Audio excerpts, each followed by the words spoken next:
Hi everyone, this is my video just analysing the races from my point of view for the Cheltenham Festival of 2021. I have noticed analysing the viewers that over 60% are not subscribers, so quite a lot of subscribers aren't watching, and people who do want to subscribe, they can do that if they want to. It would be good. Had a lot of subscribers over the last couple of weeks actually.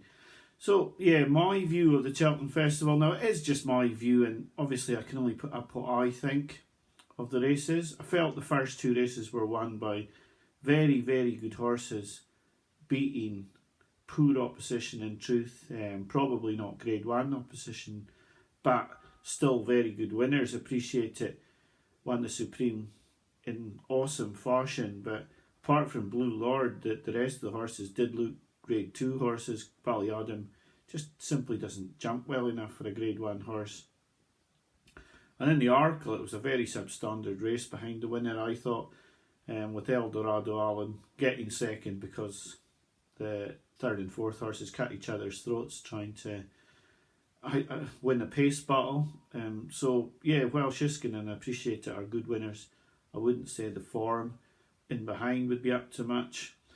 I felt there was an eye catcher in the Ultima. I thought Happy Go Lucky was going to win, made a mistake at the last, but I think the eye catcher was in third. And like I say, it's only my view, but I just didn't feel Richard Johnson was the jockey for Eye Right. He's very pushy with horses. He makes them, go for a big jump at every fence, and I think a more sympathetic jockey maybe would have got a better run out of Eye Right, and I look forward to him being ridden by a different jockey. I thought Honeysuckle was the highlight of the week for me. I thought she was superb. There was no money involved in this race. I just think I've been a big supporter of hers, especially last season when I did have money on her, but I thought she was extremely good in this race. I did see a horse in this race that I'd like to talk about after as possible a big price for a race at Cheltenham next season. Concertista hurt me a lot. I felt she didn't jump quite as well as she can. Her jump at the last probably cost her the race. I just felt she was just a little bit flat compared to her last two runs, and she was eventually just run out of it by Black Tears. But Black Tears obviously appreciated the better ground, but I still feel that Concertista should really have won this race. It's probably a ride Paul Townend would want again. He took it up off Roxana very early in the straight, maybe feeling that horse would stay on. But it was a disappointing result. I didn't really have a lot of interest in the Boodles, but I thought Galvin was a very good winner of the National Hunt Chase, where they didn't go fast. The Scaria 10 probably could have done with going faster, and probably the third horse as well, Next Destination. I felt Bob Bollinger was an absolutely stunning winner of the Ballymore, and I think this is a real horse going forward. Probably one of the deeper novice races of the week. Gallard Dumesnil ran well. Braveman's Game was possibly a little disappointing, and Bear Gills will be a good horse going forward, but really he's going to have to brush up his jumping, especially if he goes over fences, because he really doesn't jump well enough for a grade 1 horse. Pretty similar to Ballyadam, but he was very, very raw horse, Bear Gills, but he may be one to take forward.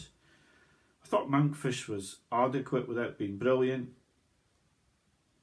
The Big Breakaway probably gave away second by trying to beat Monkfish, and I would take him out of the race. The Big Breakaway, the stable haven't run well this season. I think the Big Breakaway ran quite a good race. I didn't really see many eye catchers in the Coral Cup apart from the second horse, Craig Niche, but I think everybody saw that for themselves. It's not really one that you're saying you've spotted one that other people haven't spotted with that one, because it's very obvious. Put the Kettle On proved the old adage of horses for courses. She jumped a lot better in this race than she had at Leopardstown. The time of the race wasn't really that fast. I think a lot of people will feel that Chacun Pour Soi maybe underperformed a little bit. I thought So Royale was a little unlucky, getting blocked just as he was starting to make his run. I think he was probably the eye catcher in the race, but he'll need good ground to show his best. Tiger Roll was a huge story, and there was no money involved in him, but it was nice to see him come back. I was never with Easy's Land since I heard that he'd had some setbacks after November. I was never really with him, and he was never at the races really against Tiger Roll. The ground change probably changed the result. If it had been softer ground, perhaps Easy's Land would have had more of a chance. I felt like everyone will know that I feel Kilcrat should have won the bumper. I don't know what Paul Townend was doing, being in behind Shearer and Wonderwall, and the manoeuvre to try and get those past those two ultimately cost him the race. I think Rachel Blackmore won the race as much as Paul Townend lost it, but a very, very disappointing result for me and the viewers, being on Kilcrat at 14-1, and he's a professional jockey, and he'd watched Blackmore win on Honeysuckle and Bob Bollinger in a similar fashion, where she'd kicked off the bend and taken a few lengths out of the field. He should really have been waiting for it. He should have known what she was going to do in a slow placed race on the second favourite, and he hasn't been aware of what he's actually looked a very dubious ride from Townend, if I'm quite frank. But yeah, disappointing to be on the second in that race. I think the bookmakers would have taken an awful hiding had Envoy Allen won and got all the novice races up, novice chase winners up with the odds-on favourites. Everyone said he didn't look easy at the start. I wouldn't know, but he didn't jump well before he fell at the third, so very disappointing. I think it was an extremely average Marsh, if I'm honest. Allaho was a horse that I've gone on about for a long, long time. I was on him for the Marsh last season when he went to the RSA, and I never felt he would stay the distance. And I think he's just proved everything that I thought about him. I just loved his performance. He was spectacular, and I don't see the point in going back to 2 miles with him either. He was superb over 2 miles 4. I mean, Connection's probably no more than me, but I honestly felt that Allaho was simply outstanding. This was a good field. He blew them away. And I have to admit that even though I didn't put him up for a bet, I had decent money on Allaho. He was one of the horses I was really keen on for the season, and thankfully he's done it on the big day. Another horse to do it on the big day would probably be a horse that me and Gary will forever wonder why we never backed. When we do the videos together on Gary's channel, we were both really keen on Flooring Porter at 18-1 at Christmas, and he won really nicely. And the fact is that I never really had a bet in the Stayers Hurdle, yet I still didn't back Flooring Porter, and he really will be one that got away for a long time. And I know that Gary wasn't on either, and I think we're both ruining our luck because we both fancied him. We both won decent money off him the last time, and to not be on for the Stayers Hurdle when we haven't really backed anything else was pretty silly in hindsight, but one of those things. Mount Ida got the ride of the festival for me to win and actually get the videos in profit. I still don't know how Jack Kennedy's won the race. This was probably the best riding performance I've seen in a long time. The horse must have been close to being pulled up, and just a superb win. The mare's Novice, I thought that was a good ride from Rachel Blackmore. This was one of the races where she didn't sit close by the pace. She stayed right off the pace in this race, and this looks a good horse going forward. It was a very, very nice performance from Tell Me Something Girl, and I think this horse has a big future going forward. On the Friday, I'm convinced that Zana here didn't run his race. I mean, that's just my personal opinion. I cannot see that was the real Zana here. It was a bit surprising that he had a tongue tie on. He just looked like he'd missed work. It just did not look like the Zana here I'd watched in his previous races. I'm still not convinced that was the real Zana here.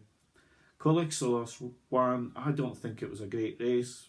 That's just my opinion. Tritonic was disappointing. But for me, Zana here did not run his race. That's my opinion. I thought Vanillier was really impressive. I had no idea that this horse had had setbacks or had a problem in the Nathaniel Lacey, and you could see that performance was there if you ignored that run. He was a good winner of the Bartlett. I thought Oscar Elite ran really well. Startler stopped really quickly, bad jump at the last. But Fakira was the one who really stopped, and I was surprised about.